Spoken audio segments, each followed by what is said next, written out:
Hi everybody, I am SigTrent, game designer, co-creator of Everyday Heroes and Lunch Guardian for SigTrent Games. Today I'm going to tell you what's going on this week at SigTrent Games. We're going to give you a little bit of game design advice, and I'll talk a little bit about my life in gaming this week. So what's going on? SigTrent Games, week 31. Well, it has been a very productive week, I'm happy to say. Too often I've had to do these videos and I'm like, well, I didn't get a whole lot done on the company this week. This week was a very good week. Strangely enough, we didn't plan out our goals. We usually do that every week, but we took a break from that. And so I just kind of was able to dive into writing and not worry about some of the little things on the side. And I got quite a lot done. So it was very nice. I crushed my writing goals that I normally have for the week, more than doubled them. So I got a whole lot of new content in there, making great progress on the book. The Isekai section is draft complete, so I've got all the parts that I plan to do for that. We might add a little bonus stuff or edit some stuff out on the second pass for editing, but for the time being, I'm really happy with what's in there, and I think I've covered a lot of good ground. Lots of little class adjustments based on playtesting feedback. Got changes for the wizard, we got changes for clerics. Not so much for fighter and rogue, but a little bit. I sometimes lose track of exactly when I updated things last in the playtest documents. We'll talk about that a little bit more later. But there's a bunch of class adjustments in there. Keep playing around with wizard spells. One of the last playtests, the feedback was I felt like, my wizard didn't have like enough offensive spells or defensive spells. So what I did is I redid all the lists for cleric and wizard, kind of highlighting things. These are offensive spells, these are defensive spells, these are exploration utility spells. Also making level 4 and level 5 spells because I didn't have a whole lot of those in the playtest document. And figuring out what level 4 and level 5, or I should say rank 4 and rank 5 spells are exactly. Because most spells in the game, I try to think of what is a lower, weaker version of this same idea. And if I can think of that, then I make a lower level version of it, and then it builds up towards what the classic version of that spell is. But in this case, what I came up with generally is that rank 4 and 5 spells are often composite effects, or they're kind of very essential big effects that can't be reduced because they're inherently powerful due to the area of effect they have. Things like that. So I wanted to make them really flavorful and really interesting. So when you get level 4 and 5 spells, which rank 4 and 5 spells, which there aren't a lot of, that's something that's going to confuse me and confuse other players. Which could be kind of a problem, but it's there to avoid talking about level and not being sure what you're talking about when you're talking about level. So I don't know. Maybe that's another thing I'll have to revisit. If I'm tripping over it, other people are definitely going to do that. Anyhow, I got those spells put together. I'm really happy with them. I think they're kind of cool. They feel like capstone kind of spells, which is really what I want for those levels. And they're often somewhat unique to the spell list. So not a lot of the different spell lists have the same rank 4 and rank 5 spells listed. But, a couple of them do. Because they made sense for the themes of those other ones as well. Anyway, I was pretty happy with those, and it helped me dial in and define what high-rank spells are like, generally speaking, since a lot of the traditional high-rank spells now have weaker versions and are thus lower-rank spells that can be enhanced up to high ranks.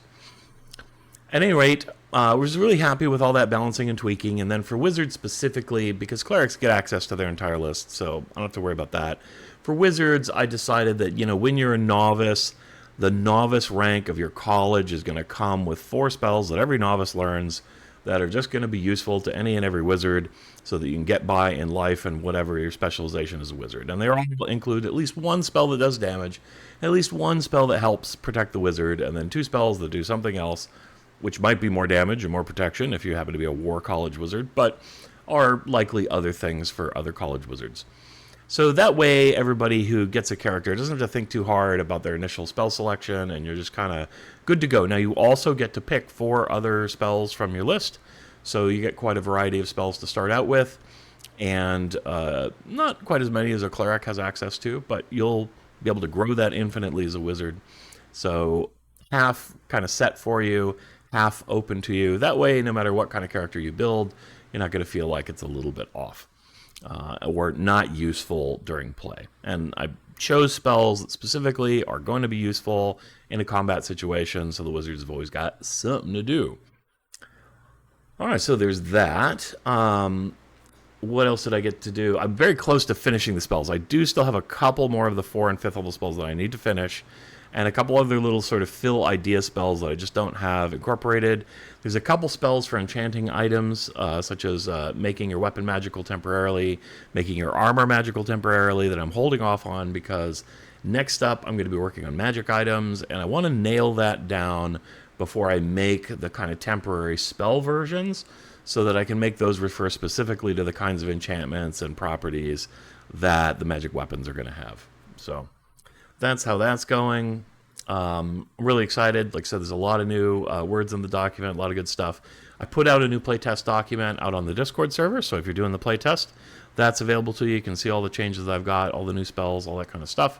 Still a little bit more changes to come. You guys will get to see the final draft when that's ready, and I'll reveal kind of the whole thing to the playtesters, so you can give comments on the other sections and the overall flow of the book. All right, what else have we got going on? Hero sheets. So Anne's first prototype for the hero sheets for Shotgun Fantasy were put together. We printed a few out. I brought them to a playtest that I did this week. Looking pretty good. We found little issues here and there, as you always do. Character sheets are kind of hard. Editing them and proofing them is a little bit more challenging than a regular document, just because the kind of tools that you're going to work with are often graphics tools. They don't do spell checking, that kind of thing. So you got to just be very eagle-eyed and read it very carefully to find those things.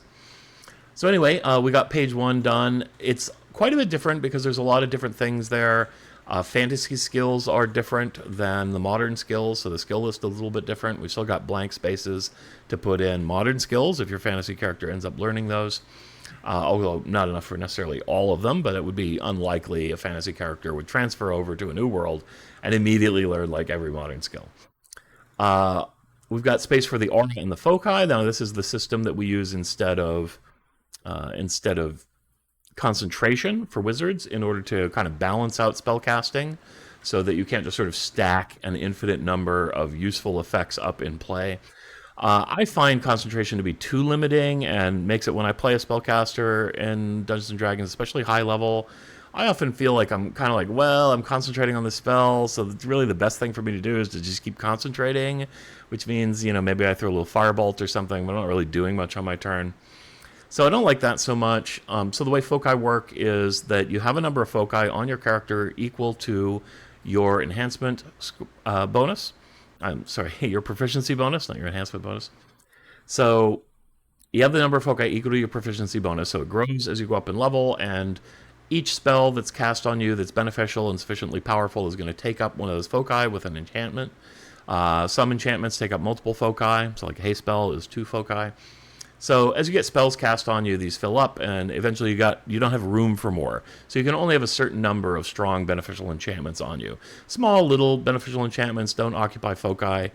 They're for free.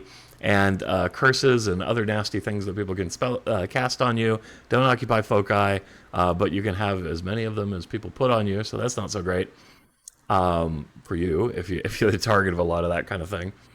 But it tends to balance out well, and then there are some spells that aren't enchantments but do require foci for the caster. So, for instance, summoning spells often have a foci requirement, so you have to occupy your foci while you're keeping your summons up. So things that are going to make you more powerful are going to eat up your foci, and thus there is a limit to how much magic you can have up. Once your foci are filled, or once somebody casts an enchantment on you, the enchantment really belongs to the person that it was cast on. So the wizard isn't going to lose concentration and your haste spell is going to go away or that kind of thing. Once the haste spell is on you, that enchantment belongs to you. But you could release it if you don't want to be hasted anymore, or if you want to take a different enchantment on, you can just sort of let your enchantments go for free. So that's kind of how that works. It's all explained in the rules in more detail than that. And there's some kind of cool role-playing elements to do with aura and foci. Kind of lets you do magical detective work, and you can read your enemies and see what kind of spells and enchantments might be on them. So sort of a fun system, I think. Also, it's got a space for experience points, which I haven't put into the game yet, but that's an optional system that'll be in place in case you want to play with XP instead of milestone leveling. I still prefer milestone leveling even for fantasy play. But some people, it's part of the milieu of dungeon crawling and risk versus reward, so I wanted that to be available to people. Also, the new character sheet has less modern styling, so it's not exactly a fantasy character sheet, but looks a little less techy and technology-ish, which is pretty nice, I think. If you're going to play a fantasy game, it can be distracting to have a character sheet that looks very modern. So All those features, there will be new page 2s for spellcasters, and probably a new equipment page. It's a dedicated equipment page because fantasy play tends to have more stuff with magic items and equipment. So there's going to be more room for that and to list your gold and your treasures and all that kind of stuff. So a really nice page for fantasy equipment. But of course, you can use it for modern play if you want. All those things are going to be available in the Hero Sheets package. So if you bought Hero Sheets in the past, you'll get the new Fantasy Hero Sheet content. If you don't have Hero Sheets, but you're buying Shotgun Fantasy and you buy an electronic version or you get access to an electronic version, then you'll get access to those character sheets in and of themselves by themselves. But there'll be the print versions. And then in the Hero Sheets package, you get the electronic form fillable versions. All right, next up, we're going to do magic items and NPCs. Those are my next 2 goals. Hopefully get that done in the next week or 2. And then we'll be really close to being done. I'll get the XP system, a couple more things, and then, of course, editing and tweaking, and we're good to go. So getting real close to the finish line on that. I'll get a playtest document update. Oh, like I said on the Discord, I jumped ahead of myself earlier. I already told you about that. I did some old school playtesting this week. So my Monday group agreed to try out generating characters and playing in a little fantasy adventure. And that worked really good. They loved it. These are folks that are kind of OSR fans and old school D&D fans. Have been playing RPGs forever. And they really got excited about it. They were very excited to make characters. They were excited about what their characters can do. Some of them were like, oh, I want to do some more like cool, extra things. I'm like, well, it's just basic fantasy right now. I'll add some of that stuff if you're interested in it. But they seemed to really enjoy that. They were doing a lot of role playing. And then in the game, the wizard was using the aura and folky system to kind of analyze his environment and check people out and see if they were dangerous or not. So that was really cool for me. We did get some nice feedback on the character sheet, and I got some nice feedback on some of the rule systems. Generally, the spellcaster really enjoyed the spell system. Fellow playing the rogue seemed to think the rogue balance for sneak attack was really good, so that was great. The fighter took some interesting directions, decided to be an unarmed fighter. So I helped him kind of pick the best weapon technique that would synergize with unarmed fighting. In this case, the ambidextrous, which is going to give you bonus to your, damage to your offhand attacks. And that's really good when you're unarmed fighting because those are inherently light weapons, and so you want to get that extra attack, and it helps balance out for the low damage dice on that type of fighting. So that character worked out really well. He managed to almost get himself killed many times. It was quite fun, just by being very brave, being a fighter, right? So I liked all of that. I don't know, it was really good. I had a lot of fun, and they were like, yes, please, let's play more. So that's what I want to hear.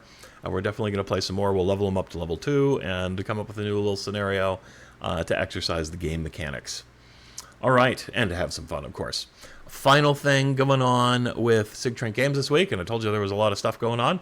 I got a new contract as a freelance writer. I'm not going to talk about exactly what it is right now. I think it's too early for that. But as time goes on and I get permission from the folks I'm doing it with, I'll be sure to promote it because I want to promote anybody I work for and the work that I'm doing, get people excited for it. It's part of building my brand, but it's also, this is a, work for hire contract, so it means I'm going to get a fixed amount of money for doing the work, which is real nice. It's good to get that mix. I established the company so that I can earn money on my work in perpetuity, but it's also nice to get some fixed contracts that just guarantee to pay some of the bills and to fund some of that other work. So really excited about that. I'm eager to get started on it. It's a cool topic. It's got some stuff to do with economics, which is really funny because that's a bachelor's degree that I hold. I've almost never done anything with my college degree professionally, so this will be a chance to leverage some of that. So it'll be pretty fun. Anyway, I'll tell you more about it as time goes on, but I'm quite excited and pleased. All right, game design tip of the week, kind of a short one this week, and it's called Finding a Groove. And I don't know if Finding a Groove is even the right name for this, but whatever, here's the idea. So there are times when you're writing, like this week, when I got a whole bunch done. I was really in the groove, and I was just cranking away, getting material out, feeling really productive, feeling really good about the game design I was doing, which sometimes takes a little longer, than it does to just write out some material. So like working on the Isekai section, just pounding out the words, just because I know what I want to say, and I say it. And then in the game design section, I have to sort of stop and measure and recut and change and get everything really precise and fitting together very nicely. And that does take some time. But it's still a groove because the work that comes out, you're like, yes, that's perfect. That's exactly what I need. That solves all my problems. Beautiful, right? So that's your groove. It's wonderful when you're in it. But here's what I want you to do, is to After you've had a session like that, when you've had a really great session, think about what led up to it. What were the circumstances that you put into place that really got you in the right mode to do a lot of work and let you continue to do that work without interruptions or getting distracted on another task, or the types of things that normally keep you from getting in the groove and doing really great work, right? So not only do I want you to stop and think about those things, but then the best thing to do is to write that down. Make a little bit of a list of the circumstances that were in place that helped you have a great work experience and to be really productive, right? So then once you've got that, next time you find yourself having difficulty, or you know you really need to get a lot of work done, you've got deadlines coming up and whatnot, you can break out that list if you're struggling and try to recreate those circumstances. Go, oh yeah, you know, I was listening to, for me, like an ASMR video when I was working really hard, and that was doing great for me because it was keeping me from getting too distracted, but it wasn't taking me away from my work because nobody was saying anything. Whatever that happens to be. Or, you know what, I cleared my schedule early in the day of all my chores and things that I had to do, so there was nothing that I had to think about that afternoon, and that was awesome. Or maybe I had a really great meal, and it just left me really satisfied and feeling motivated. Or maybe I had a hard deadline pressure that really forced me to sit down and do the hard work, so maybe I need to set myself some deadlines and some kind of consequence for not making them, so that motivates me. Whatever it is that works for you, the real key here is to figure it out. Now, I don't know that you can be in a groove 24/7, right? Like, it's not a thing you can do all the time. So maybe allow yourself, some time not to be doing that and to roam freely, as it were. But there's times when you really want to be productive. Ideally, I guess you want to be productive most of the time, but when you need that help, try to have that list, try to have that set of reminders. They may not work every time, but then you're going to find out which things are kind of your guaranteed gold star tickets to better productivity, and which things, maybe were just happenstance and it really didn't have a lot to do with it. But refine that list, get it down, and you'll find that you're able to put yourself in a groove and create the circumstances to be really productive more often. All right. That is my game design tip of the week. Kind of meta, but there you go. So what have I been playing this week? I played Stellaris, surprise, surprise. Always come back a little bit to that. I do love that game. Combination of strategy and role-playing is just my jam. Anyway, my Inward Perfectionists, which is kind of a challenge play, have overcome their hump.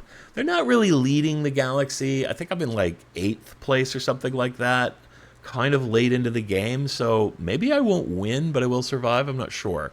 But basically, I can take on all comers. My fleets are very powerful. My technology is very powerful.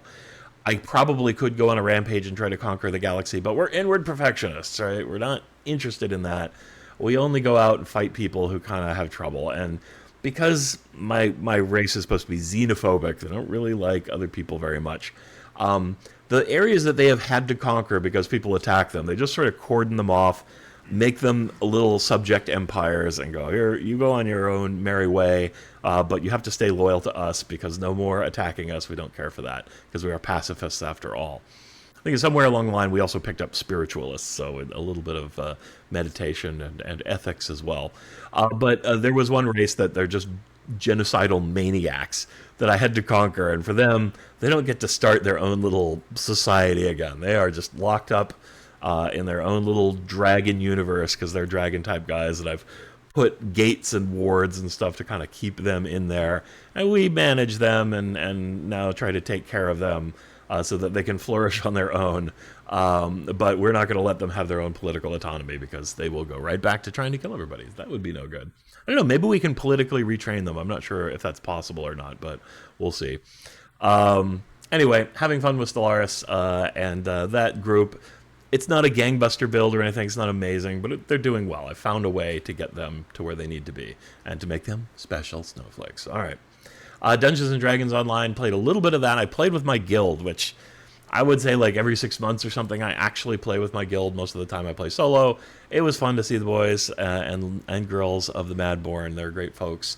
And had a good time running some quests. The lag was kind of unbearable much of the time, but with a group that's a little better because you kind of can cover each other's backs and somebody can anchor the party and save you guys if you wipe out. That didn't happen so much.